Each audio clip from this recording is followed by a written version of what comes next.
మహాశివరాత్రి పర్వదినాన పరమేశ్వరుడి అనుగ్రహంతో రాష్ట్ర ప్రజలంతా సుఖ సంతోషాలతో వర్ధిల్లాలని కోరుతున్నానని అన్నారు AP deputy CM Pawan Kalyan.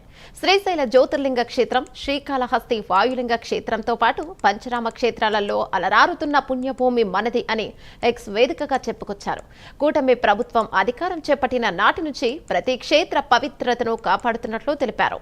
రాష్ట్ర వ్యాప్తంగా ఉన్న 41 ప్రముఖ శైవ క్షేత్రాల్లో ప్రభుత్వం అధికారికంగా శివరాత్రి వేడుకలు నిర్వహిస్తుండడం అందుకు నిదర్శనమని అన్నారు.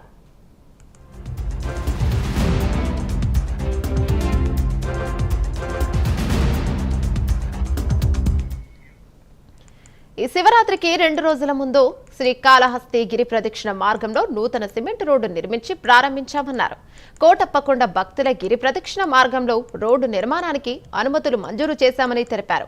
ప్రధాని మోదీ సహకారంతో సీఎం చంద్రబాబు నాయకత్వంలో రాష్ట్ర వ్యాప్తంగా ఉన్న చిన్న పెద్ద ఆలయాలన్నింటికీ రోడ్డు సౌకర్యం కల్పించే విధంగా పంచాయతీరాజ్ గ్రామీణాభివృద్ధి శాఖ ఆధ్వర్యంలో కృషి చేస్తున్నామన్నారు. ఆలయాల అభివృద్ధికి, ధర్మ పరిరక్షణకు కూటమి ప్రభుత్వం కట్టుబడి ఉంటోందని మరోసారి తెలియజేస్తూ ప్రతి ఒక్కరికి ఆ పరమశివుని అనుగ్రహం కలగాలని, రాష్ట్రం సుభిక్షంగా ఉండాలని కోరుతూ ప్రజలందరికీ పవన్ కళ్యాణ్ శివరాత్రి శుభాకాంక్షలను తెలియజేశారు.